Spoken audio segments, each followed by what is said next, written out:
পরে দিয়ে আমি যে ডাল ধরেছি এর পাতা খুব প্রিয় ছিল রসুল সাল্লাল্লাহু সাল্লামের।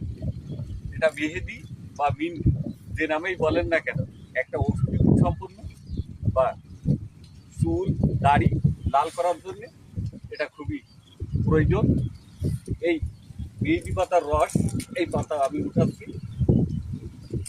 এর রস, এটা এই পাতা রস করে যদি খাওয়া হয় ডায়াবেটিস নির্মূলে আসে, রক্তশূন্যতা দূর হয়, কোষ্ঠকাঠিন্য দূর করে এবং শরীরের যে অতিরিক্ত ক্ষতিকারক টক্সিন থাকে এই টক্সিন দূর করে দেয়, দিয়ে শরীর কিডনি এবং লিভারকে সুরক্ষা করে শরীর সুস্থ করে দেয়।